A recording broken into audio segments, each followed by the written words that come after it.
آئیے اب شروع کرتے ہیں یوسف علیہ السلام کا قصہ۔ قرآن کریم نے اس قصے کو احسن القصص کہا ہے۔ اس کے بارے میں اللہ تعالی نے پوری ایک سورت یعنی سورہ یوسف نازل فرمائی۔ اس قصے میں دو عظیم نبیوں کا تذکرہ ہے، سیدنا یعقوب بن اسحاق علیہ السلام اور یوسف بن یعقوب علیہ السلام کا۔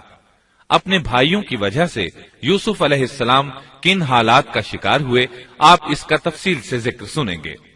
سورہ یوسف مکی ہے اور یوسف علیہ السلام کا قصہ اگرچہ ابتلاء و آزمائش کی داستان ہے، لیکن اس میں اور بھی بہت سے فوائد ہیں۔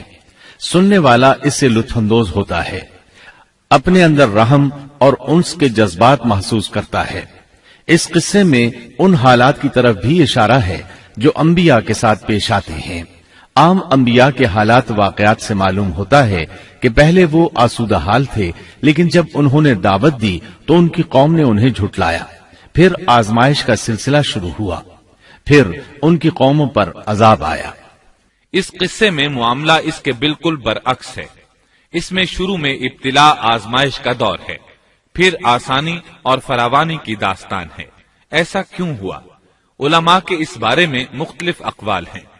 عطا رحمت اللہ علیہ فرماتے ہیں، غمزدہ پریشان حال اگر یوسف علیہ السلام کے قصے کو سنتا ہے تو اس کے دل کو سکون ملتا ہے، وہ مطمئن ہو جاتا ہے، اس لیے کہ اس میں تنگی کے بعد آسانی ہے، مشکلات کے بعد اللہ کی نعمتوں کا نزول اس سے ظاہر ہے۔ سورہ یوسف سورہ ہود کے بعد نازل ہوئی۔ سورہ ہود میں انبیاء کرام کے تذکرے کے بعد قوم ہود اور قوم صالح کی تباہی کا ذکر آتا ہے، پھر ان اقوام کا تذکرہ ہے جو تباہ و برباد ہوئی۔ پھر سورہ یوسف عام الحزن میں نازل ہوئی۔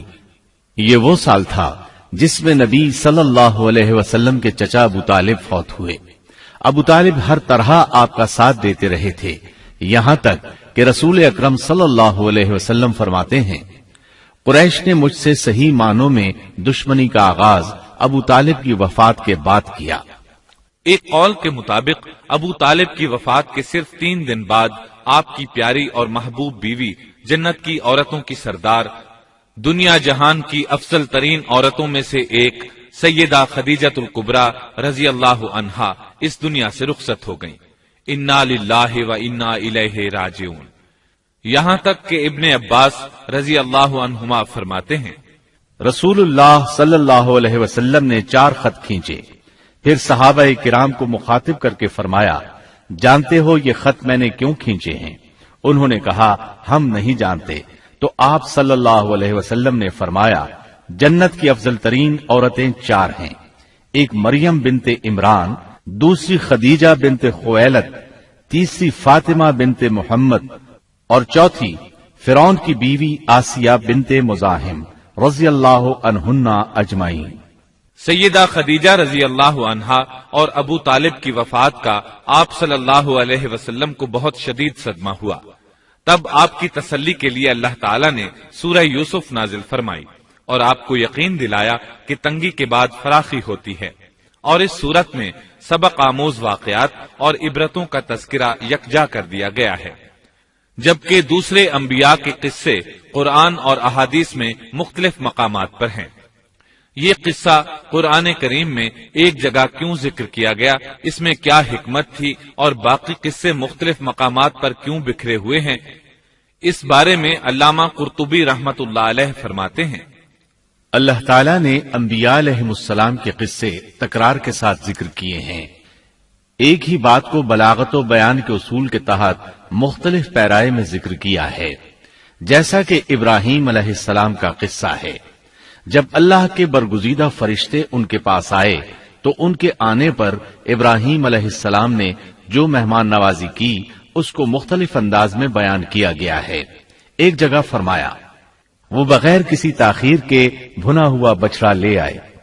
دوسری آیت میں فرمایا، پس ابراہیم فربا بچڑے کا گوشت لے آئے۔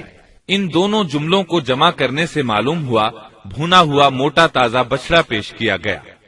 مختلف جگہوں پر ان کا تذکرہ اس لیے کیا گیا کہ لوگ اس سے عبرت پکڑیں۔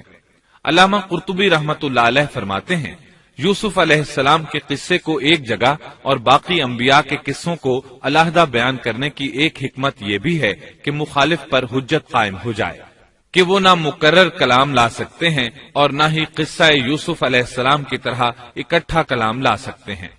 مطلب یہ کہ بلاغت کی ہر قسم میں دشمن پر حجت قائم ہو سکے۔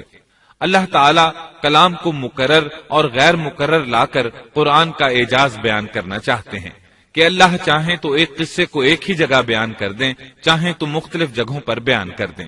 کوئی یہ نہ کہہ سکے کہ دیکھو قرآن میں یہ قصہ علیحدہ علیحدہ بیان ہوا ہے، میں اس کو ایک جگہ بیان کر سکتا ہوں، یا اس کے برعکس یہ نہ کہہ سکے کہ قرآن میں تو یہ قصہ ایک ہی جگہ بیان ہوا ہے، میں اس کو الگ الگ کر کے بیان کر سکتا ہوں۔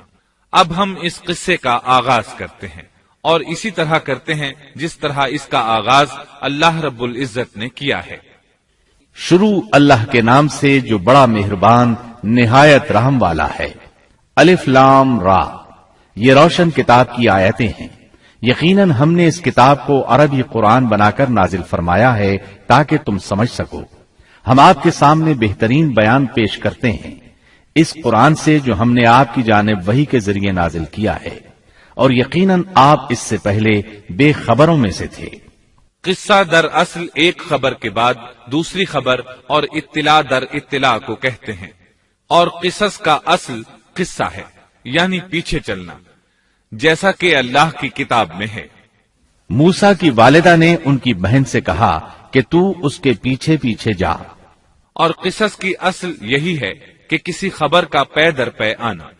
اس لیے ارشاد باری تعالی ہے، ہم آپ پر بہترین قصے بیان کرتے ہیں۔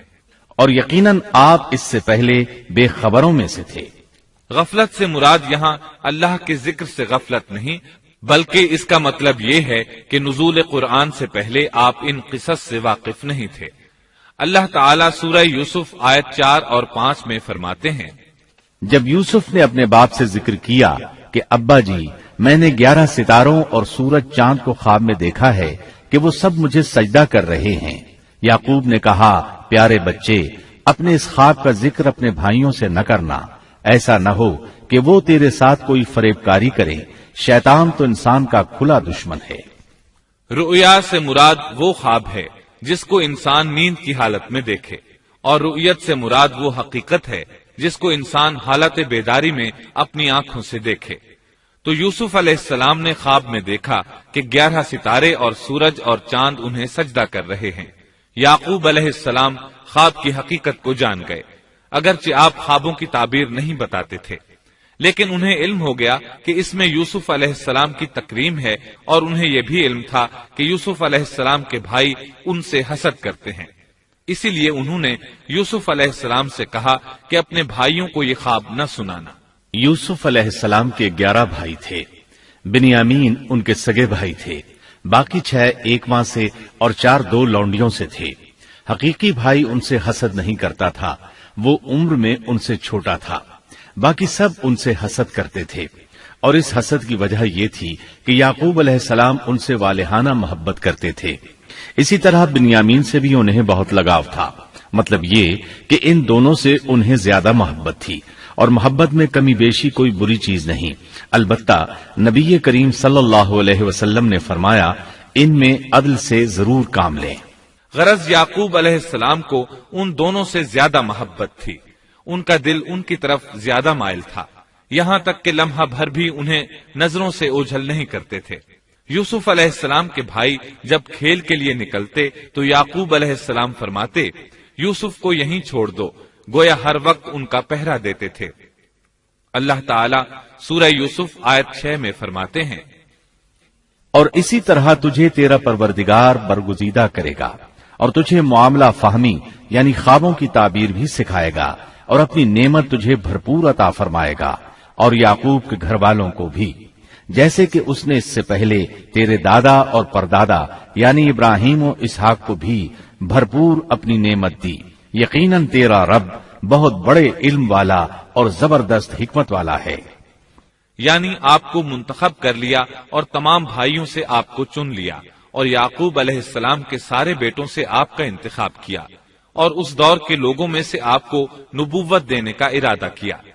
مزید یہ کہ وہ لوگوں کو خوابوں کی تعبیر بھی بتاتے تھے، اور آیت میں جس نعمت کا ذکر ہے اس سے مراد نبوت کی نعمت ہے، اور یہ قصہ اللہ تعالیٰ نے نصیحت کے لیے ذکر کیا ہے۔ اللہ تعالیٰ سورہ یوسف آیت 7 اور 8 میں فرماتے ہیں، یقیناً یوسف اور اس کے بھائیوں میں دریافت کرنے والوں کے لیے بڑی بڑی نشانیاں ہیں، جبکہ انہوں نے کہا کہ یوسف اور اس کا بھائی بنسبت ہمارے باپ کو بہت زیادہ پیارا ہے، حالانکہ ہم طاقتور جماعت ہیں، کوئی شک نہیں کہ ہمارے ابا سری غلطی میں ہیں۔ کہا جاتا ہے کہ یہودیوں نے نبی کریم صلی اللہ علیہ وسلم سے یوسف علیہ السلام کے قصے کے متعلق سوال کیا تو یہ مکمل صورت انہیں قصہ سنانے کے لیے نازل ہوئی، جبکہ بنی اسرائیل کو یہ مکمل قصہ معلوم نہ تھا، اور جو معلوم تھا وہ بھی تحریف شدہ تھا۔ قرآن ان کی اس تحریف کو واضح کرنے کے لیے بھی نازل ہوا، اور جو بھی بنی اسرائیل کا شخص یا کوئی اور اس کے متعلق پوچھے گا اس کے لیے عبرتیں اور نصیحتیں ہیں۔ یوسف کے بھائیوں نے کہا کہ ہمارا باپ یوسف اور اس کے بھائی سے زیادہ محبت کیوں کرتا ہے، جبکہ ہم ایک جماعت ہیں۔ اپنے باپ کے اس عمل پر اعتراض کیا، اور یقیناً یہ ایک بہت برا گمان تھا۔ ضلال کا معنی گمراہی ہوتا ہے، لیکن کبھی خطا پر بھی بولا جاتا ہے، اور انہوں نے باہمی مشورہ کیا اور سوچ بچار کے بعد یوسف علیہ السلام کے قتل کی تجویز طے ہوئی۔ اللہ تعالیٰ آیت 9 میں فرماتے ہیں، یوسف کو تو مار ہی ڈالو یا اسے کسی نامعلوم جگہ پھینک دو کہ تمہارے والد کا رخ صرف تمہاری طرف ہی ہو جائے، اس کے بعد تم نیک ہو جانا۔ مطلب یہ کہ وہ آپس میں کہنے لگے یوسف کو قتل کر دو۔ اس پر بڑے بھائی یہودا نے مداخلت کی اور کہا قتل بہت سنگین جرم ہے۔ اس پر وہ بولے تب پھر اسے کہیں غائب کر دو تاکہ باپ کی توجہ تمہاری طرف ہو جائے اور یوسف والی رکاوٹ ختم ہو جائے۔ دیکھیے کیسی سوچ ہے، پہلے برائی کریں گے پھر توبہ کریں گے اور نیک بن جائیں گے۔ بھلا کیا ایسا آدمی جو برائی اس نیت سے کرتا ہے بعد میں توبہ کر لے گا، کیا اس کی توبہ قبول ہوگی؟ علماء فرماتے ہیں توبہ کا دروازہ کھلا ہے۔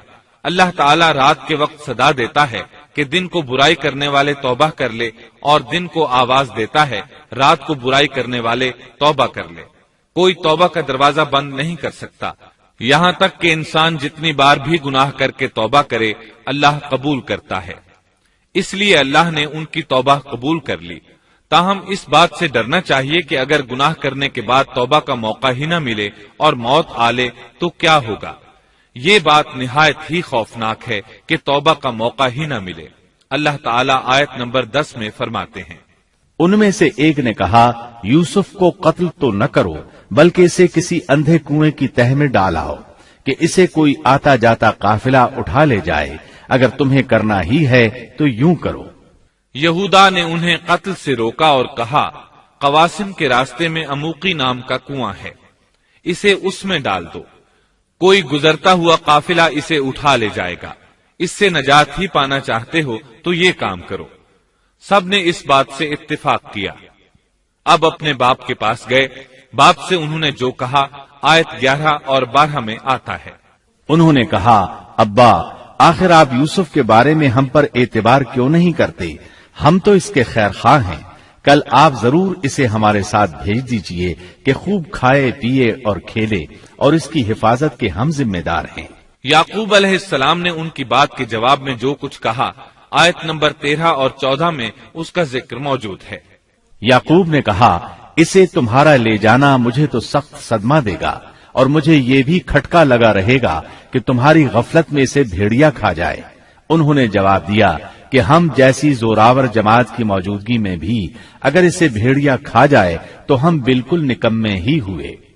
وہاں بھیڑیے کثرت سے تھے، اس لیے یعقوب علیہ السلام ڈرتے تھے۔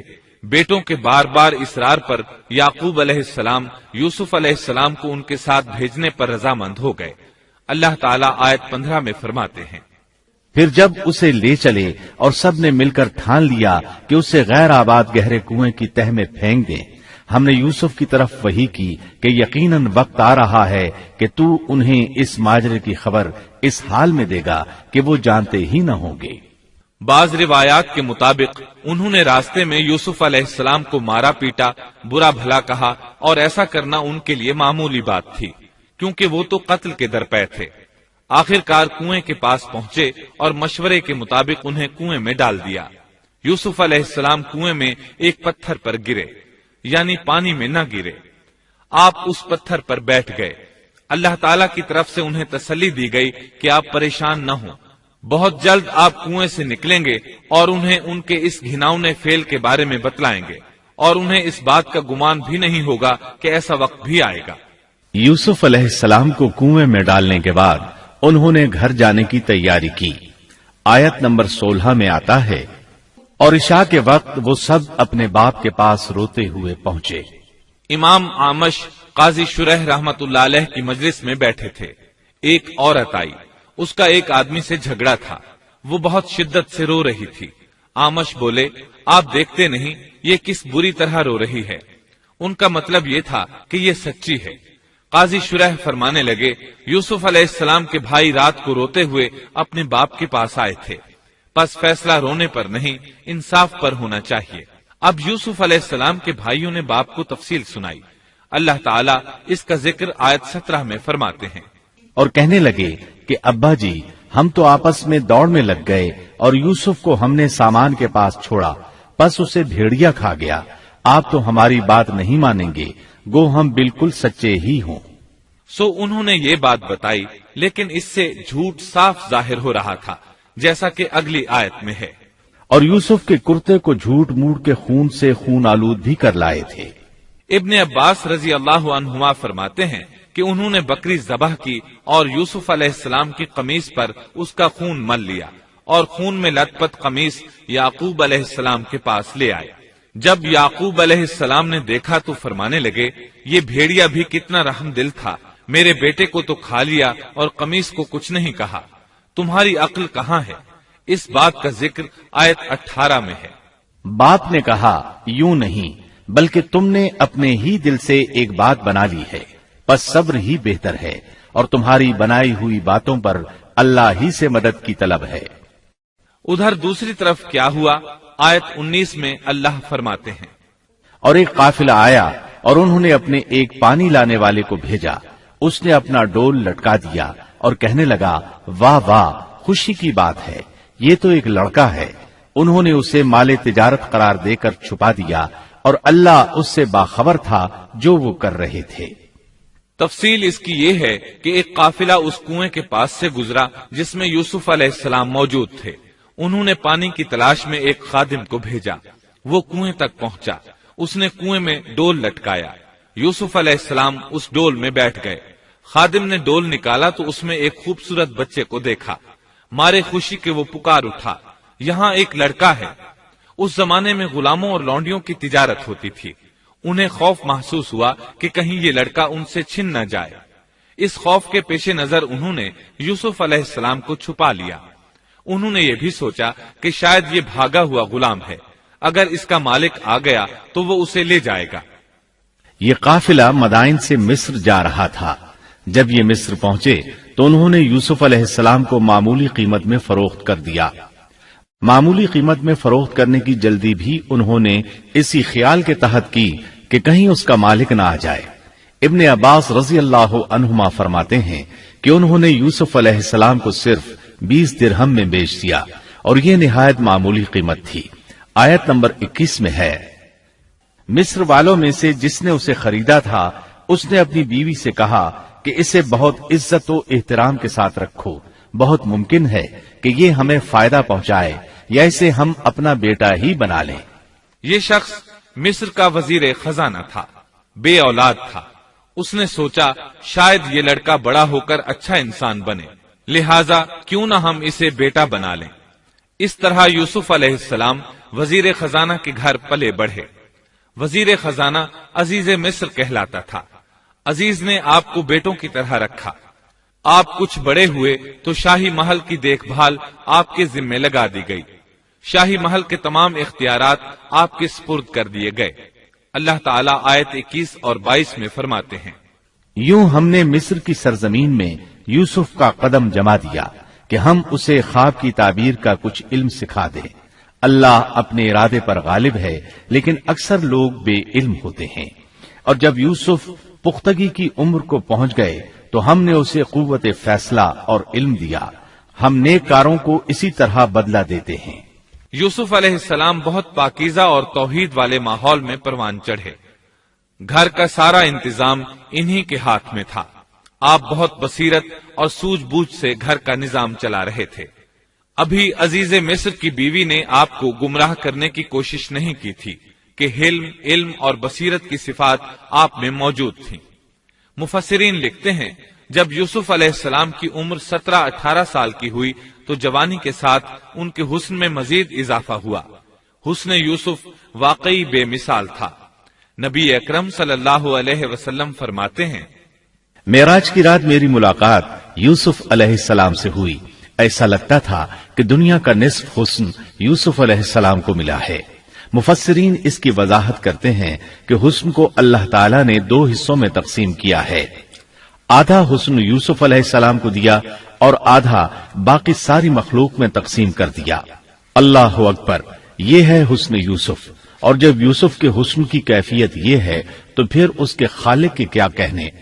جب عزیز مصر کی بیوی نے ان کا حسن دیکھا تو بے اختیار ہو گئی. اس کے اندر ہیجان پیدا ہوا. اس نے یوسف علیہ السلام سے بدکاری کا ارادہ کر لیا. ان کے ساتھ لطف و عنایت کا سلسلہ شروع کر دیا اور پھسلانے کے جتنے طریقے ہو سکتے تھے وہ اختیار کیے. ناز و نخرے کے ساتھ اس سے پیش آنے لگی. اللہ آیت 23 میں فرماتے ہیں، اس عورت نے جس کے گھر میں یوسف تھے یوسف کو بہلانا پھسلانا شروع کیا کہ وہ اپنے نفس کی نگرانی چھوڑ دے اور دروازے بند کر کے کہنے لگی، لو آ جاؤ. یوسف نے کہا، اللہ کی پناہ، وہ میرا رب ہے، مجھے اس نے بہت اچھی طرح رکھا ہے. بے انصافی کرنے والوں کا بھلا نہیں ہوتا ہے. مطلب یہ کہ آخر نوبت یہاں تک پہنچ گئی کہ ایک دن اس نے سارے دروازے بند کر لیے اور کہنے لگی، آئیے یوسف، میں نے یہ زیب و زینت آپ کے لیے کی ہے. یوسف علیہ السلام فرمانے لگے، اللہ کی پناہ، یہ ناممکن ہے، میں ایسا نہیں کر سکتا. کیا میں اپنے مالک کی گھر والی سے بدکاری کروں جس نے مجھے اپنے بیٹوں کی طرح ناز و نعمت میں رکھا؟ یہ بہت بڑا ظلم ہے اور ظالم لوگ فلاح نہیں پا سکتے. آپ نے فوراً انکار کر دیا، اس لیے کہ آپ صاحب علم تھے، صاحب حلم تھے. بادشاہ کے مقام اور مرتبے کو جاننے کے ساتھ برائی کے نقصانات سے بھی باخبر تھے. خود صاحب فضل تھے اور اہل فضل کے مقام و مرتبے سے بھی واقف تھے. قرآن کریم کی آیات آپ کی طہارت اور پاکیزگی بیان کر رہی ہیں. آیت 24 میں ہے، اس عورت نے یوسف کا قصد کیا اور یوسف اس کا قصد کرتے اگر وہ اپنے پروردگار کی دلیل نہ دیکھتے. یوسف علیہ السلام نے اس کا ارادہ نہیں کیا، یہاں تک کہ اللہ تعالیٰ کی مہربانی سے ان کے دل میں اس گناہ کا خیال تک نہیں آیا. اللہ تعالیٰ نے آخر آپ کو علم بھی دیا تھا اور حلم بھی. آپ بادشاہ کے مرتبے سے واقف تھے، نیک تھے، جانتے تھے زانی کبھی فلاح نہیں پا سکتا، بلکہ آپ نے تو فوراً کہہ دیا، اللہ کی پناہ، میں ایسا ہرگز نہیں کر سکتا. اتنی بڑی آزمائش میں ان کے دل میں خیال آنا ممکن تھا. جیسا کہ سخت گرمی اور پیاس کی حالت میں کسی کو ٹھنڈے پانی کا گلاس ملے تو دل میں پانی پی لینے کا خیال ضرور آتا ہے، لیکن پھر یاد آتا ہے کہ وہ روزے سے ہے. لیکن یوسف علیہ السلام کے دل میں تو اتنا سا خیال بھی نہیں آیا. اس کی وجہ یہ تھی کہ آپ نے اپنے رب کی دلیل دیکھی تھی. وہ دلیل کیا تھی، اس بارے میں مفسرین کے مختلف اقوال ہیں. بعض کہتے ہیں آپ نے جبرائیل علیہ السلام کو دیکھا، بعض کہتے ہیں آپ نے یعقوب علیہ السلام کو دیکھا، وہ انہیں انگلی کے اشارے سے منع کر رہے تھے. بعض نے لکھا ہے کہ آپ نے دروازے پر یہ لکھا دیکھا تھا، بے شک زنا بڑی بے حیائی اور بہت ہی بری راہ ہے. بہرحال یہ مفسرین اور مورخین کے اقوال ہیں. اس بارے میں کوئی صحیح حدیث نہیں ملتی. اتنا ہے کہ آپ نے کوئی ایسی چیز دیکھی ضرور تھی جس کی بنا پر آپ کو خیال تک نہ آیا، اور برہان اللہ ہی کی طرف سے تھی. اس نے انہیں سوچنے بھی نہ دیا. اللہ آیت نمبر 24 میں فرماتے ہیں، اس طرح ہم نے انہیں اس برائی اور بے حیائی سے بچا لیا کیونکہ وہ ہمارے مخلص بندوں میں سے تھے. اللہ نے آپ کو صرف زنا سے نہیں برائی سے بھی بچا لیا. یہ اس بات کی دلیل ہے کہ آپ نے ارادہ تک نہیں کیا. پھر اسی آیت میں اللہ نے آپ کو اپنا برگزیدہ بندہ فرمایا اور یہ ممکن ہی نہیں کہ کوئی انسان اللہ کے برگزیدہ بندوں میں سے بھی ہو اور پھر کفر بھی کرے، ہرگز ممکن نہیں۔ انبیاء ایسی باتوں سے پاک رہتے ہیں۔ عزیز مصر کی بیوی نے اصرار کیا، آپ کو مجبور کیا اور لگی چمٹنے تو یوسف علیہ السلام وہاں سے بھاگے۔ عزیز کی بیوی آپ کے پیچھے بھاگی۔ اللہ تعالیٰ نے آیت 25 میں اس واقعے کو یوں بیان فرمایا ہے، اور دونوں دروازے کی طرف دوڑے، اور اس عورت نے یوسف کا کرتا پیچھے کی طرف سے کھینچ کر پھاڑ ڈالا، اور دروازے کے پاس ہی عورت کا شوہر دونوں کو مل گیا، تو کہنے لگی، جو شخص تیری بیوی کے ساتھ برا ارادہ کرے بس اس کی سزا یہی ہے کہ اسے قید کر دیا جائے یا اور کوئی دردناک سزا دی جائے۔ سیدنا یوسف علیہ السلام خود کو بچانے کے لیے دروازے کی طرف دوڑ پڑے تھے، یہ پیچھے دوڑی، دروازہ بند تھا۔ ابھی آپ دروازہ کھولنے کی کوشش کر رہے تھے کہ اس نے پیچھے سے آپ کی قمیص پکڑ لی، جھٹکا جو لگا تو قمیص پیچھے سے پھٹ گئی۔ اسی دوران دروازہ کھل گیا اور عزیز مصر اندر داخل ہوا۔ اس نے یہ منظر اپنی آنکھوں سے دیکھا کہ اس کی بیوی زیب و زینت کے ساتھ بن سنور کر یوسف علیہ السلام کے بالکل پیچھے کھڑی ہے۔ اسی وقت اس نے خود کو الزام سے بچانے کے لیے کہہ دیا، جو تیری بیوی کے ساتھ برائی کا ارادہ رکھتا ہے اس کا کیا بدلہ ہے؟ پھر خود ہی کہنے لگی، اسے قید خانے میں بند کر دینا چاہیے۔ ایسا اس نے اس لیے کہا کہیں وہ یوسف علیہ السلام کو قتل نہ کر دے۔ ادھر یوسف علیہ السلام نے بھی فوراً اپنا دفاع کیا اور کہا، میں مجرم نہیں بلکہ یہ ساری کارستانی اس کی اپنی ہے۔ آیت 26 اور 27 میں ہے۔ یوسف نے کہا، یہ عورت ہی مجھے پھسلا رہی تھی، اور عورت کے قبیلے ہی کے ایک شخص نے گواہی دی کہ اگر اس کا کرتا آگے سے پھٹا ہوا ہو تو عورت سچی ہے اور یوسف جھوٹ بولنے والوں میں سے ہے، اور اگر اس کا کرتا پیچھے کی جانب سے پھٹا ہوا ہو تو عورت جھوٹی ہے اور یوسف سچوں میں سے ہے۔ یہ گواہ کون تھا؟ اس بارے میں دو قسم کی روایات ہیں۔ پہلی روایت یہ ہے کہ وہ دودھ پیتا بچہ تھا، اس نے کہا کہ اس عورت نے بہکایا ہے اور یہ اللہ کا معجزہ تھا۔ دوسری روایت یہ ہے کہ عزیز مصر کے ساتھ اس کا چچا زاد تھا، اس نے کہا، قمیص دیکھو کہاں سے پھٹی ہے، پیچھے سے پھٹی ہے تو یوسف سچے، اور آگے سے پھٹی ہے تو پھر وہ سچی ہے، یوسف جھوٹے ہیں۔ آیت نمبر 28 میں آتا ہے، سو جب خاوند نے دیکھا کہ یوسف کا کرتا پیٹھ کی جانب سے پھٹا ہوا ہے تو صاف کہہ دیا کہ یہ تو عورتوں کی چال بازی ہے، بے شک تمہاری چال بازی بہت بڑی ہے۔ سید قطب کہتے ہیں، عزیز مصر ان لوگوں میں سے تھا جن کے نزدیک شرف کی کوئی قیمت نہیں تھی۔ اگر اس میں غیرت ہوتی تو اس کا خون کھولتا، وہ عورت پر برہم ہوتا، لیکن اس نے غصے کے بغیر کہا۔ آیت 29 میں ہے، یوسف اب اس بات کو جانے دو، اور اے عورت تو اپنے گناہ سے توبہ کر، بے شک تو گناہ گاروں میں سے ہے۔ اس کے علاوہ اس نے کوئی اور بات نہ کی، یہاں تک کہ یوسف علیہ السلام کو گھر ہی میں رہنے دیا، جدا بھی نہ کیا۔ لیکن پھر یہ خبر شہر میں آگ کی طرح پھیل گئی، عورتیں طرح طرح کی باتیں کرنے لگیں، لوگ عزیز مصر کی بیوی کو تانے دینے لگے۔ آیت 30 میں ہے، اور شہر کی عورتوں میں چرچا ہونے لگا کہ عزیز مصر کی بیوی اپنے جوان غلام کو اپنا مطلب نکالنے کے لیے بہلانے پھسلانے میں لگی رہتی ہے، اس کے دل میں یوسف کی محبت بیٹھ گئی ہے، ہمارے خیال میں تو وہ سری گمراہی میں ہے۔ یہ چرچا ہونے لگا کہ عزیز مصر کی بیوی ایک غلام کے ساتھ برائی پر تل گئی، اگر کسی آزاد کے ساتھ ایسا کرتی تو معاملہ اور تھا، غلام سے محبت کر بیٹھی، یہ تو اس نے بے وقوفی کی انتہا کر دی۔ اس طرح اسے خوب برا بھلا کہا گیا۔ یہ خبر عزیز مصر کی بیوی تک بھی پہنچ گئی۔ آیت 31 میں ہے، اس نے جب ان عورتوں کی پرفریب مکارانہ باتیں سنی تو انہیں بلوا بھیجا اور ان کے لیے ایک مجلس مرتب کی، اور ان میں سے ہر ایک کو چھری دی اور کہا، اے یوسف ان کے سامنے چلے آؤ۔ ان عورتوں نے جب اسے دیکھا تو بہت بڑا جانا اور اپنے ہاتھ کاٹ لیے، اور زبان سے نکل گیا کہ اللہ کی پناہ، یہ انسان تو ہرگز نہیں، یہ تو یقیناً کوئی بہت ہی بزرگ فرشتہ ہے۔ وضاحت اس کی یہ ہے کہ اس عورت نے اپنے گھر میں ایک دعوت کا انتظام کیا، تمام عورتوں کو اس دعوت میں بلایا۔ دعوت کا انتظام اس طرح کیا کہ سب کے لیے ایک تکیہ لگایا، پھل سامنے رکھے اور ہر ایک کو ایک ایک چھری تھما دی۔ ساتھ ہی یوسف علیہ السلام سے کہا کہ مجلس میں آ جائیں۔ جب یوسف علیہ السلام آئے تو وہ انہیں دیکھ کر مبہوت رہ گئیں۔ ان کے حسن سے اس قدر متاثر ہوئیں کہ اپنا ہوش نہ رہا اور پھلوں کے بجائے اپنے ہاتھ کاٹ ڈالے، لیکن اس کا انہیں احساس تک نہ ہوا۔ سبحان اللہ، کیا حسن تھا جس کی وجہ سے انہوں نے اپنے ہاتھ کاٹ لیے اور خبر تک نہ ہوئی۔ کہنے لگیں یہ تو کوئی فرشتہ معلوم ہوتا ہے، انسان اتنا خوبصورت کیسے ہو سکتا ہے۔ آیت 32 میں ہے، اس وقت عزیز مصر کی بیوی نے کہا، یہ ہے وہ جس کے بارے میں تم مجھے تانا دے رہی تھی۔ میں نے ہر چند اس سے اپنا مطلب حاصل کرنا چاہا، لیکن یہ بال بال بچا رہا، اور جو کچھ میں اس سے کہہ رہی ہوں اگر یہ نہ کرے گا تو یقیناً یہ قید کر دیا جائے گا، اور بے شک یہ بہت ہی بے عزت ہوگا۔ یہ آیت اس بات کی واضح دلیل ہے کہ یوسف علیہ السلام نے برائی کا ارادہ نہیں کیا تھا۔ پھر بات یہیں پر ختم نہیں ہو گئی، بلکہ تمام عورتیں یوسف علیہ السلام پر ٹوٹ پڑیں۔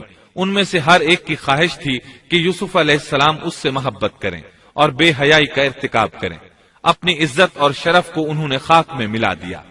یوسف علیہ السلام کے حسن پر فریفتہ ہو گئیں۔ اس کیفیت کو دیکھ کر یوسف علیہ السلام نے اپنے رب سے دعا کی۔ آیت 33 اور 34 میں آتا ہے، یوسف نے دعا کی کہ اے میرے پروردگار، جس بات کی طرف یہ عورتیں مجھے بلا رہی ہیں اس سے تو مجھے جیل خانہ بہت پسند ہے۔ اگر تو نے ان کا مکر و فریب مجھ سے دور نہ کیا تو میں تو ان کی طرف مائل ہو جاؤں گا اور بالکل نادانوں میں جا ملوں گا۔ اس سے ظاہر ہوا سب عورتیں یوسف علیہ السلام کو اپنی طرف متوجہ کر رہی تھیں۔ انہوں نے ہر طریقہ اختیار کیا، لیکن یوسف علیہ السلام نے کسی ایک کی طرف توجہ نہ دی۔ اللہ نے انہیں بچا لیا اور عورتوں کی چال کو ناکام بنا دیا۔ اس واقعے کی خبر بھی لوگوں میں پھیل گئی۔ عزیز مصر کی بیوی کو پتا چل گیا کہ یہ خبریں پورے شہر میں پھیل گئی ہیں اور لوگ اسے ہی قصوروار ٹھہرا رہے ہیں۔ تب وہ اپنے خاوند کے پاس گئی، اس سے کہا، اب کیا جائے؟ سب لوگ مجھے ہی الزام دے رہے ہیں، معاملہ بہت پھیل گیا ہے، اس بات کو دبانے کے لیے کچھ کرنا چاہیے۔ عزیز مصر نے کہا، پھر کیا جائے؟ آخر آپس میں مشورہ ہوا، دونوں اس پر متفق ہو گئے۔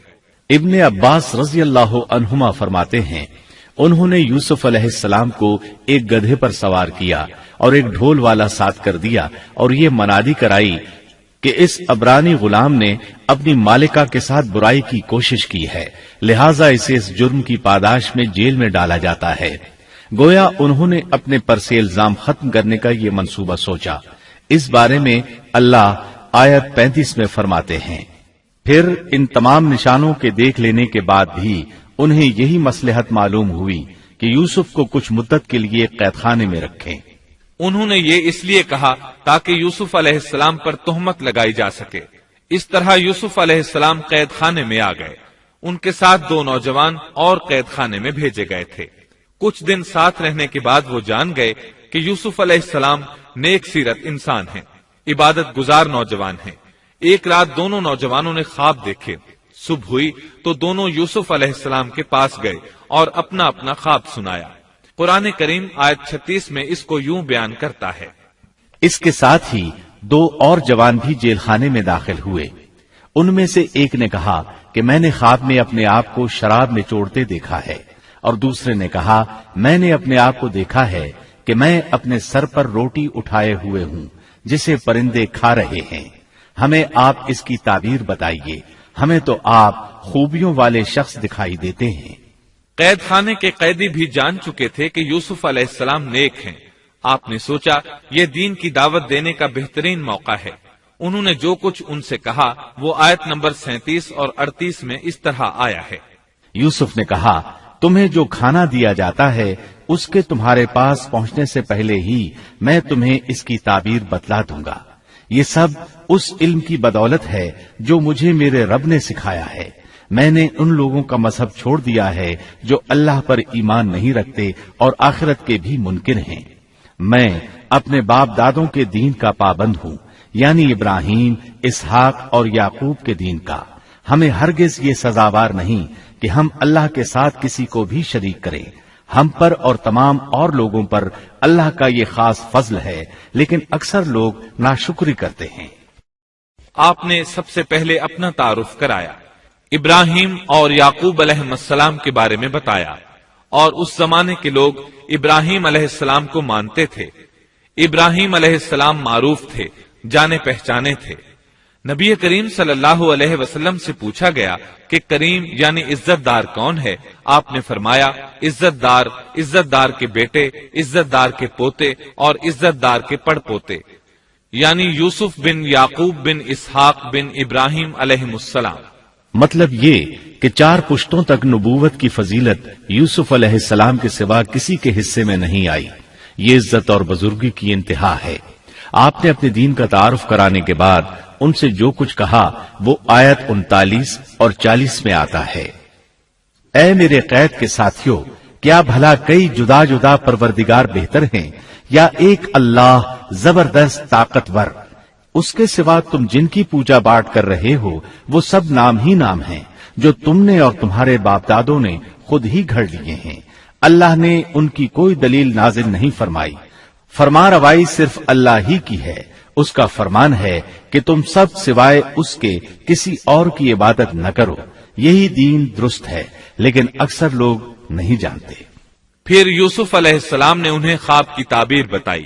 اس کا ذکر سورہ یوسف آیت 41 میں ہے.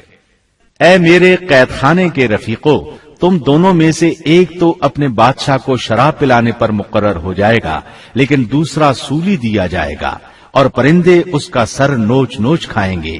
تم دونوں جس کے بارے میں تحقیق کر رہے تھے اس کام کا فیصلہ کر دیا گیا. تعبیر سن کر وہ قیدی کہنے لگے ہم نے اس طرح خواب نہیں دیکھا. جس کے قتل کی تعبیر بتائی گئی تھی وہ تو خاص طور پر کہنے لگا میں نے یہ خواب نہیں دیکھا. اس پر یوسف علیہ السلام نے فرمایا یہ اللہ کا فیصلہ ہے، تبدیل نہیں ہو سکتا.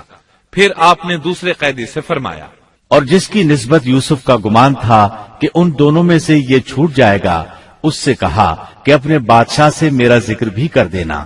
پھر اسے شیطان نے اپنے بادشاہ سے ذکر کرنا بھلا دیا اور یوسف نے کئی سال قید خانے ہی میں کاٹے. پھر اسی طرح ہوا. ایک کو پھانسی پر چڑھا دیا گیا، دوسرا بادشاہ کو شراب پلانے پر مقرر ہوا، لیکن وہ یوسف علیہ السلام کا ذکر کرنا بھول گیا. اللہ تعالیٰ آیت 42 میں فرماتے ہیں شیطان نے اسے بھلا دیا. اس آیت کی تفسیر بعض مفسرین نے یہ کی ہے کہ شیطان نے یوسف علیہ السلام کو اپنے رب یعنی اللہ تعالیٰ کی یاد سے غافل کر دیا، اور انہوں نے ایک بندے سے چاہا کہ وہ اپنے رب یعنی شاہ مصر سے ان کا تذکرہ کر کے ان کی رہائی کی کوشش کرے. اس لیے اللہ تعالیٰ نے ان کو یہ سزا دی کہ وہ کئی سال تک جیل میں پڑے رہے. یہ تفسیر بالکل غلط ہے. درست یہ ہے کہ فَأَنْسَاهُ کی ضمیر اس شخص کی طرف لوٹتی ہے جس کے متعلق یوسف علیہ السلام کا گمان تھا کہ وہ رہائی پانے والا ہے. اور اس آیت کے معنی یہ ہیں کہ شیطان نے اس شخص کو اپنے آقا سے یوسف علیہ السلام کا ذکر کرنا بھلا دیا، جیسا کہ علامہ ابن کثیر اور دیگر مفسرین نے اسی طرح کہا ہے. انس رضی اللہ عنہ سے مروی یہ روایت کہ اللہ تعالیٰ نے یوسف علیہ السلام کی طرف وحی کی کہ اے یوسف تجھے تیرے بھائیوں سے کس نے نجات دی؟ فرمایا اے اللہ آپ نے. اللہ نے پھر پوچھا یوسف تجھے کنویں سے کس نے نکالا؟ انہوں نے جواب دیا اللہ آپ نے. اللہ تعالیٰ نے پھر پوچھا یوسف تجھے عورتوں سے کس نے بچایا؟ کہا اللہ آپ نے. اب اللہ نے فرمایا پھر اب اللہ کے سوا کسی اور سے نجات کیوں طلب کرتے ہو؟ یہ روایت عقل اور نقل دونوں کے خلاف ہے، کیونکہ تکالیف و مصائب سے خلاصی کے لیے دنیاوی اسباب اختیار کرنا جائز ہے، جیسا کہ سورۃ المائدہ میں اللہ تعالیٰ فرماتے ہیں کہ نیکی اور تقوی کے کاموں میں ایک دوسرے کا تعاون کرو. اور یوسف علیہ السلام کا رہائی پانے والے شخص سے اپنی رہائی کے متعلق بادشاہ سے بات کرنے کو کہنا اس آیت کے عین مطابق ہے، اور ایسا کرنا توکل علی اللہ کے خلاف نہیں. لہذا مذکورہ بیان کردہ روایت جس طرح سند کے اعتبار سے کمزور ہے، اسی طرح مفہوم کے اعتبار سے بھی قرآن کے خلاف ہے. یوسف علیہ السلام قید خانے میں پڑے ہیں، کسی کو ان کی خبر تک نہیں. یہ ان کی ایک اور آزمائش تھی، کسی کو خبر ہو تو نکالے. آخر کچھ مدت بعد بادشاہ نے خواب دیکھا۔ بادشاہ نے کہا، میں نے خواب میں دیکھا ہے کہ 7 موٹی تازی فربا گائیں ہیں جن کو 7 دبلی پتلی لاغر گائیں کھا رہی ہیں، اور 7 بالیاں ہیں ہری ہری اور دوسری 7 بالکل خشک۔ اس خواب نے بادشاہ کو پریشان کر دیا۔ اس نے کہا، اے درباریو، میرے اس خواب کی تعبیر بتلاؤ اگر تم خواب کی تعبیر دے سکتے ہو۔ انہوں نے جواب دیا، یہ تو اڑتے اڑاتے پریشان خواب ہیں، اور ایسے شوریدہ پریشان خوابوں کی تعبیر جاننے والے ہم نہیں۔ جب وہ خواب کی تعبیر نہ بتا سکے تب اس ساقی کو یوسف علیہ السلام یاد آئے۔ وہ چونک اٹھا۔ ان 2 قیدیوں میں سے جو رہا ہوا تھا اسے مدت کے بعد یاد آ گیا اور کہنے لگا، میں تمہیں اس کی تعبیر بتلا دوں گا، مجھے جانے کی اجازت دیجیے۔ قید خانہ شہر سے باہر تھا۔ انہوں نے اسے ادھر روانہ کر دیا۔ وہ جیل پہنچا، یوسف علیہ السلام سے ملا اور بولا، اے یوسف، اے بہت بڑے سچے، آپ ہمیں اس خواب کی تعبیر بتلائیے کہ 7 موٹی تازی گائیں ہیں جنہیں 7 دبلی پتی گائیں کھا رہی ہیں، اور 7 بالکل سبز خوشے ہیں، اور 7 ہی دوسرے بالکل خشک ہیں، تاکہ میں واپس جا کر ان لوگوں سے کہوں تاکہ وہ سب جان لیں۔ تب یوسف علیہ السلام نے خواب کی تعبیر بتائی۔ یوسف نے جواب دیا کہ تم 7 سال تک پے در پے لگاتار حسب عادت غلہ بویا کرنا، اور فصل کاٹ کر اسے بالیوں سمیت ہی رہنے دینا، سوائے اپنے کھانے کی تھوڑی سی مقدار کے۔ اس کے بعد 7 سال نہایت سخت قحط کے آئیں گے، وہ اس غلے کو کھا جائیں گے جو تم نے ان کے لیے ذخیرہ رکھ چھوڑا تھا، سوائے اس تھوڑے سے غلے کے جو تم محفوظ کر کے رکھو گے۔ آپ نے صرف خواب کی تعبیر نہیں بتائی بلکہ علاج بھی بتایا۔ اس کے بعد ایک اور بات بھی بتائی۔ اس کے بعد جو سال آئے گا اس میں لوگوں پر خوب بارش برسائی جائے گی، اور وہ اس میں شیرہ انگور بھی خوب نچوڑیں گے۔ ساقی بہت تیزی سے واپس گیا، بادشاہ کو پوری تفصیل بتائی۔ تب بادشاہ نے کہا، یوسف کو میرے پاس لاؤ۔ بادشاہ کا قاصد واپس آیا اور آپ سے کہا، بادشاہ آپ کو بلا رہا ہے۔ یوسف علیہ السلام نے کہا، میں قید خانے سے نہیں نکلوں گا۔ نبی کریم صلی اللہ علیہ وسلم فرماتے ہیں، اللہ یوسف علیہ السلام پر رحم فرمائے، انہوں نے کس حد تک صبر کیا۔ ان کی جگہ میں ہوتا اور مجھے قید خانے سے نکلنے کے لیے کہا جاتا تو میں فوراً باہر نکل جاتا۔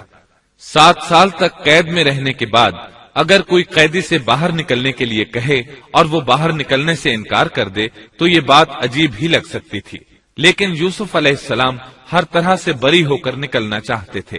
چنانچہ آپ نے کہا، یوسف نے کہا، اپنے بادشاہ کے پاس واپس جا اور اس سے پوچھ کہ ان عورتوں کا حقیقی واقعہ کیا ہے جنہوں نے اپنے ہاتھ کاٹ لیے تھے۔ ان کے ہیلے کو صحیح طور پر جاننے والا میرا پروردگار ہی ہے۔ قاصد واپس آیا، اس نے بادشاہ کو یوسف کا جواب سنایا۔ اب بادشاہ نے ان عورتوں کو جمع کیا اور کہا، بادشاہ نے پوچھا، اے عورتوں، اس وقت کا صحیح واقعہ کیا ہے جب تم داؤ فریب کر کے یوسف کو اس کی دلی منشا سے بہکانا چاہتی تھی؟ انہوں نے صاف جواب دیا کہ معاذ اللہ، ہم نے یوسف میں کوئی برائی نہیں پائی۔ پھر تو عزیز مصر کی بیوی بھی بول اٹھی کہ اب تو حق سچ واضح ہو گیا ہے، میں نے ہی اسے ورغلایا تھا اس کے جی سے، اور یقیناً وہ سچوں میں سے ہے۔ یوسف نے کہا، یہ اس واسطے کہ عزیز مصر جان لے کہ میں نے اس کی پیٹھ پیچھے اس کی خیانت نہیں کی، اور یہ بھی کہ اللہ دغابازوں کے ہتھ کنڈے چلنے نہیں دیتا۔ میں اپنے نفس کی پاکیزگی بیان نہیں کرتا، بے شک نفس تو برائی پر ابھارنے والا ہی ہے، مگر یہ کہ میرا پروردگار ہی اپنا رحم کرے، یقیناً میرا پالنے والا، بڑی بخشش کرنے والا اور بہت مہربانی فرمانے والا ہے۔ بعض مفسرین کے نزدیک یہ یوسف علیہ السلام کا قول ہے، اور یہ انہوں نے اس وقت کہا جب جیل میں ان کو یہ ساری تفصیل بتلائی گئی، یا بعض کے بقول بادشاہ کے پاس جا کر انہوں نے یہ کہا۔ بعض مفسرین کے نزدیک یہ بھی عزیز مصر کی بیوی ہی کا قول ہے، اور مطلب یہ ہے کہ یوسف کی غیر موجودگی میں بھی اسے غلط طور پر تہمت لگا کر خیانت کا ارتکاب نہیں کرتی، بلکہ امانت کے تقاضوں کو سامنے رکھتے ہوئے اپنی غلطی کا اعتراف کرتی ہوں۔ یا یہ مطلب ہے کہ میں نے یوسف کو پھسلانے کی کوشش ضرور کی، لیکن واقعہ یہ ہے کہ اپنے خاوند کی خیانت نہیں کی اور کسی بڑے گناہ میں واقع نہیں ہوئی۔ حافظ ابن کثیر نے اسی قول کو ترجیح دی ہے اور اسے سیاق و معانی کے اعتبار سے زیادہ مناسب اور موزوں قرار دیا ہے۔ آیت 54 میں اللہ تعالیٰ فرماتے ہیں، بادشاہ نے کہا اسے میرے پاس لاؤ کہ میں اسے اپنے خاص کاموں کے لیے مقرر کر لوں۔ پھر جب اس سے بات چیت کی تو کہنے لگا کہ آپ ہمارے ہاں آج سے ذی عزت اور امانت دار ہیں۔ تب یوسف علیہ السلام بولے، یوسف نے کہا آپ مجھے ملک کے خزانوں پر مقرر کر دیجئے، میں حفاظت کرنے والا اور باخبر ہوں۔ اسی طرح ہم نے یوسف کو ملک کا قبضہ دے دیا کہ وہ جہاں کہیں چاہے رہے سہے، ہم جسے چاہیں اپنی رحمت پہنچا دیتے ہیں، ہم نیکوکاروں کا ثواب ضائع نہیں کرتے، یقیناً ایمانداروں اور پرہیزگاروں کو اخروی اجر بہت ہی بہتر ہے۔ بادشاہ نے یوسف علیہ السلام کو ملک کا مکمل اختیار دے دیا، اور ایک روایت میں ہے اس نے کہا، یوسف میرا اختیار اب صرف کرسی تک محدود ہے۔ اس طرح تمام معاملات یوسف علیہ السلام کے اختیار میں آ گئے اور خیر و برکت کے سال شروع ہو گئے۔ یوسف علیہ السلام نے ان سالوں سے خوب فائدہ اٹھایا، ہر طرف بھلائی ہی بھلائی ہو گئی، غلے کی فراوانی ہو گئی، جس طرح یوسف علیہ السلام چاہتے تھے اسی طرح خرچ کیا جاتا تھا۔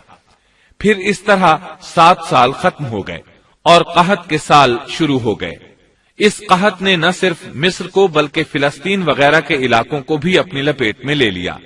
اب چونکہ مصر بہت زیادہ خوشحال تھا، یوسف علیہ السلام نے 7 سال تک غلے کو بچا بچا کر رکھا تھا، اس لیے لوگ مصر آنا شروع ہو گئے۔ فلسطین میں بھی غلہ ختم ہو گیا۔ یعقوب علیہ السلام اور ان کے بیٹوں تک بھی قحط کے اثرات پہنچ گئے، بلکہ ان کے علاقے میں قحط شدید ہو گیا۔ تلاش کے باوجود غلہ نہیں ملتا تھا، ملتا بھی تھا تو بہت مہنگا۔ فلسطین میں خبر پہنچی کہ مصر کا بادشاہ پرانی قیمت پر غلہ دے رہا ہے۔ یہ خبر اس لیے پہنچی کہ یوسف علیہ السلام پرانی قیمت پر غلہ فروخت کر رہے تھے، چنانچہ فلسطین سے غلہ خریدنے کے لیے قافلے مصر آنے لگے۔ یوسف علیہ السلام پرانی قیمت پر غلہ ضرور دیتے، لیکن ایک آدمی کو صرف اتنا دیتے جتنا ایک اونٹ اٹھا سکتا، اس سے زیادہ نہ دیتے تاکہ تاجر لوگ مال سٹاک کر کے مہنگا نہ بیچیں۔ اس لیے جو غلہ خریدتا تھا اس کے لیے ضروری تھا کہ اپنے گھر والوں کو ساتھ لائے۔ یوسف علیہ السلام ہر ایک سے پوچھتے تمہارے گھر کے کتنے افراد ہیں، انہیں ساتھ لے کر آؤ، اور اس طرح یوسف علیہ السلام کے بھائیوں نے بھی مصر جانے کا ارادہ کر لیا۔ قرآن مجید میں اس کا تذکرہ یوں آیا ہے، یوسف کے بھائی آئے اور یوسف کے پاس گئے تو اس نے انہیں پہچان لیا اور انہوں نے اسے نہ پہچانا۔ یوسف علیہ السلام نے گندم دینے سے پہلے پوچھا، تم کون ہو، کہاں سے آئے ہو، تم جاسوس لگتے ہو۔ وہ قسمیں کھانے لگے۔ آپ نے پوچھا، تمہارا باپ کون ہے، تم کتنے بھائی ہو، کیا تمہارا کوئی اور بھائی بھی ہے، تمہارا کوئی بھائی فوت تو نہیں ہو گیا؟ اس طرح آپ نے ان سے مکمل تفصیل پوچھی، انہوں نے اپنے بارے میں بتا دیا۔ آپ نے ان سے کہا، اور جب اس نے ان کے لیے سامان تیار کر دیا تو کہا کہ تم میرے پاس اپنے اس بھائی کو بھی لانا جو تمہارے باپ کی طرف سے ہے۔ کیا تم نے نہیں دیکھا کہ میں پورا ناپ کر دیتا ہوں اور میں ہوں بھی بہترین مہمانی کرنے والوں میں؟ آپ نے ان سے یہ بھی کہا، پس اگر تم اسے میرے پاس لے کر نہ آئے تو میری طرف سے تمہیں کوئی ناپ بھی نہ ملے گا، بلکہ تم میرے قریب بھی نہ پھٹکنا۔ انہوں نے کہا، اچھا، ہم اس کے والد سے تذکرہ کریں گے اور پوری کوشش کریں گے۔ پھر یوسف علیہ السلام نے اپنے غلاموں سے کہا اور اپنے خدمتگاروں سے کہا کہ ان کی پونجی انہی کی بوریوں میں رکھ دو کہ جب لوٹ کر اپنے اہل و عیال میں جائیں اور پونجیوں کو پہچان لیں تو بہت ممکن ہے کہ یہ پھر لوٹ آئیں۔ دراصل یوسف علیہ السلام چاہتے تھے کسی طرح وہ دوبارہ آئیں۔ انہیں یہ خدشہ محسوس ہوا کہ ممکن ہے دوبارہ آنے کے لیے ان کے پاس رقم نہ ہو اور یہ غلہ خریدنے نہ آئیں، اس لیے ان کی قیمت ان کے سامان میں رکھ دی تاکہ وہ دوبارہ آئیں۔ جب یہ گھر پہنچے تو سامان کھولنے سے پہلے باپ سے کہا، جب یہ لوگ لوٹ کر اپنے والد کے پاس گئے تو کہنے لگے، ہم سے تو غلے کا پیمانہ روک لیا گیا، اب آپ ہمارے ساتھ ہمارے بھائی کو بھیجیے کہ ہم پیمانہ بھر کر لائیں، ہم اس کی نگہبانی کے ذمہ دار ہیں۔ یعنی انہوں نے کہا کہ آئندہ ہمیں غلہ اسی صورت میں ملے گا جب ہم اپنے چھوٹے بھائی بنیامین کو ساتھ لے جائیں گے۔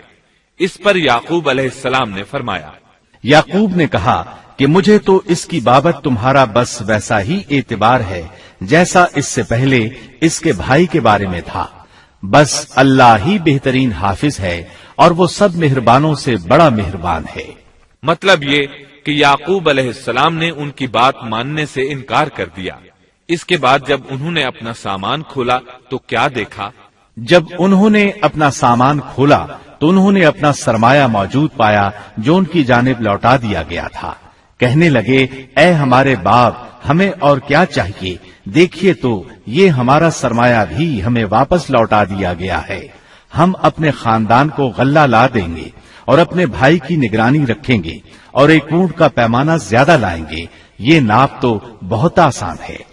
جب یعقوب علیہ السلام نے یہ معاملہ دیکھا اور ان کا اصرار بڑھا تو سوچ میں پڑ گئے کہ معاملہ کچھ اور معلوم ہوتا ہے۔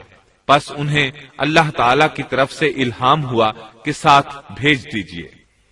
یعقوب نے کہا، میں تو اسے ہرگز ہرگز تمہارے ساتھ نہ بھیجوں گا جب تک کہ تم اللہ کو بیچ میں رکھ کر مجھے قول و قرار نہ دو کہ تم اسے میرے پاس پہنچاؤ گے، سوائے اس ایک صورت کے کہ تم سب گرفتار کر لیے جاؤ۔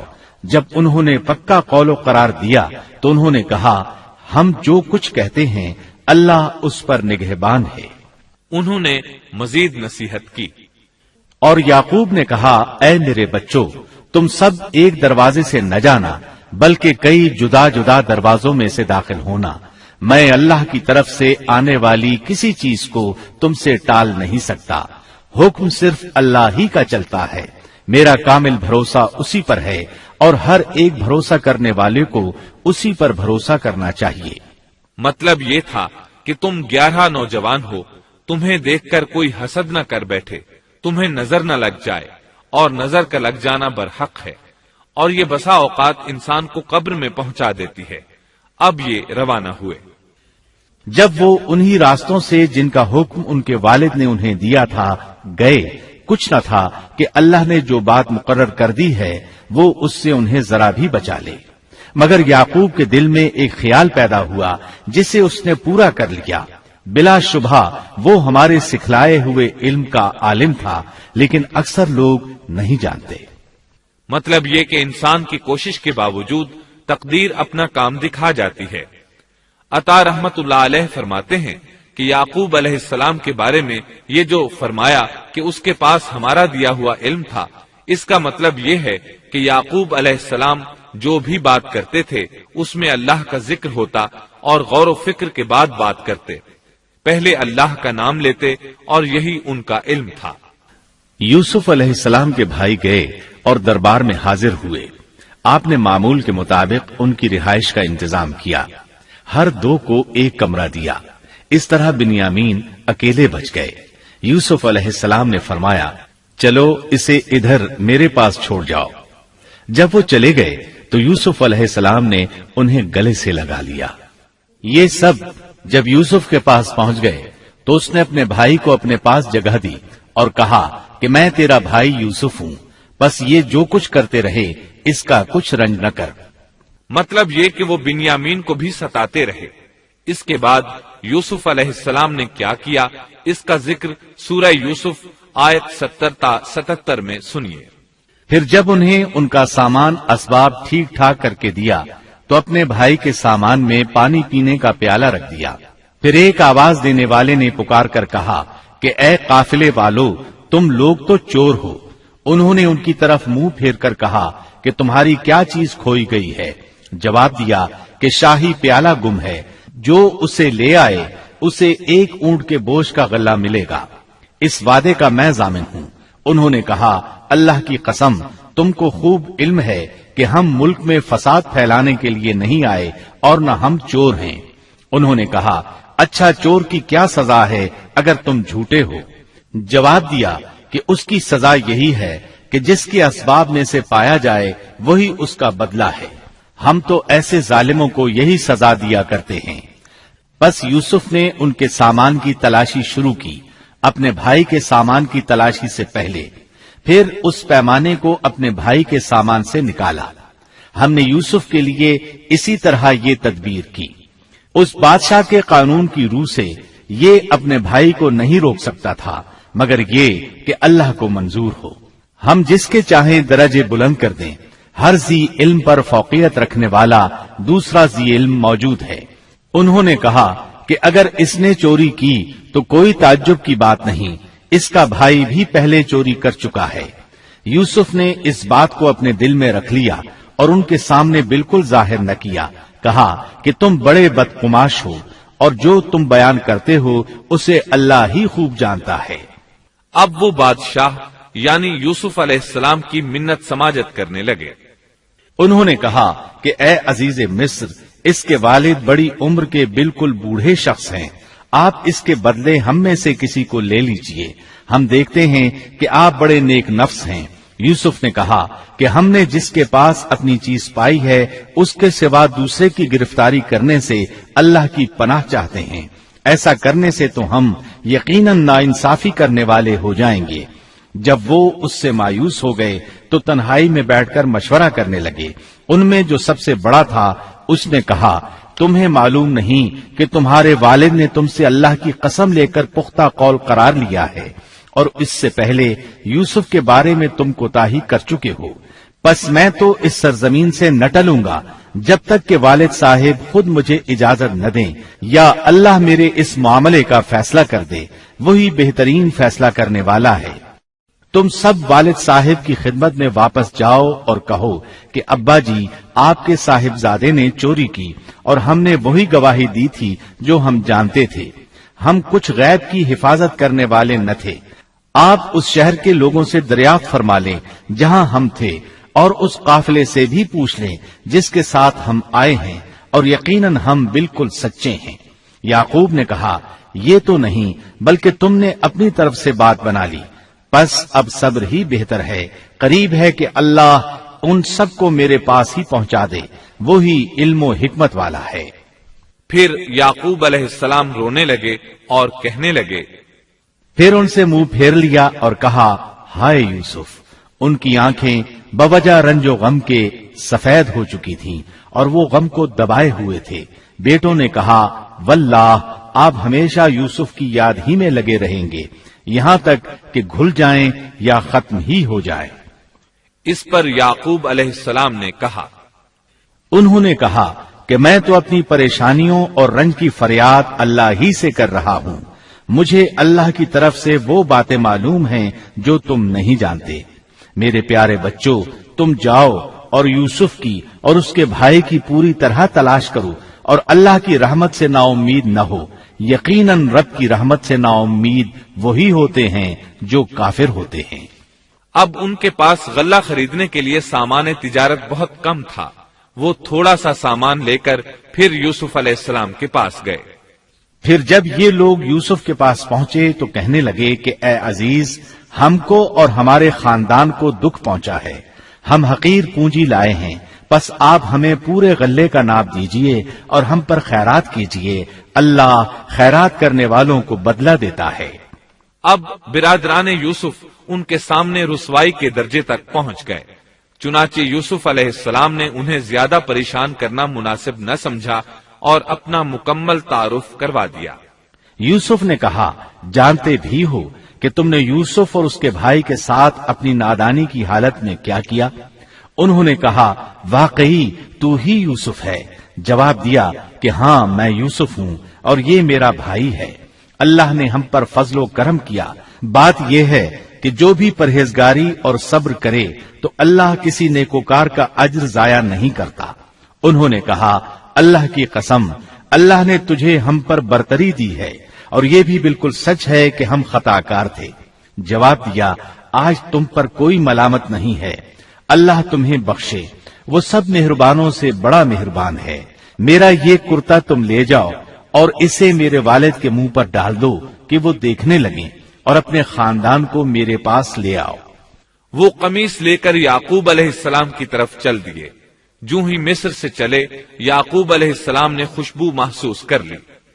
جب یہ قافلہ جدا ہوا تو ان کے والد نے کہا کہ مجھے تو یوسف کی خوشبو آ رہی ہے، اگر تم مجھے بے وقوف نہ کہو۔ وہ کہنے لگے کہ واللہ آپ اپنے اسی پرانے خط میں مبتلا ہیں۔ جب خوشخبری دینے والے نے پہنچ کر ان کے منہ پر وہ کرتا ڈالا، اسی وقت وہ پھر سے بینا ہو گئے۔ کہا کیا میں تم سے نہ کہا کرتا تھا کہ میں اللہ کی طرف سے وہ باتیں جانتا ہوں جو تم نہیں جانتے؟ انہوں نے کہا ابا جی آپ ہمارے لیے گناہوں کی بخشش طلب کیجئے، بے شک ہم قصوروار ہیں۔ کہا اچھا میں جلد ہی تمہارے لیے اپنے پروردگار سے بخشش مانگوں گا، وہ بہت بڑا بخشنے والا اور نہایت مہربانی کرنے والا ہے۔ پھر سارا خاندان یوسف علیہ السلام کے پاس آیا۔ جب یہ سارا گھرانہ یوسف کے پاس پہنچ گیا تو یوسف نے اپنے ماں باپ کو اپنے پاس جگہ دی اور کہا اللہ کو منظور ہے تو آپ سب امن و امان کے ساتھ مصر میں آؤ، اور اپنے تخت پر اپنے ماں باپ کو اونچا بٹھایا اور سب اس کے سامنے سجدے میں گر گئے۔ تب کہا کہ ابا جی یہ میرے پہلے کے خواب کی تعبیر ہے، میرے رب نے اسے سچا کر دکھایا، اس نے میرے ساتھ بڑا احسان کیا جبکہ مجھے جیل خانے سے نکالا اور آپ لوگوں کو صحرا سے لے آیا۔ اس اختلاف کے بعد جو شیطان نے مجھ میں اور میرے بھائیوں میں ڈال دیا تھا، میرا رب جو چاہے اس کے لیے بہترین تدبیر کرنے والا ہے، اور وہ بہت علم و حکمت والا ہے۔ اے میرے پروردگار تو نے مجھے کچھ حکومت عطا فرمائی اور مجھے خواب کی تعبیر سکھلائی۔ اے آسمانوں اور زمین کے پیدا کرنے والے، تو ہی دنیا و آخرت میں میرا ولی اور کارساز ہے۔ تو مجھے اسلام کی حالت میں فوت کر اور نیکوں میں ملا دے۔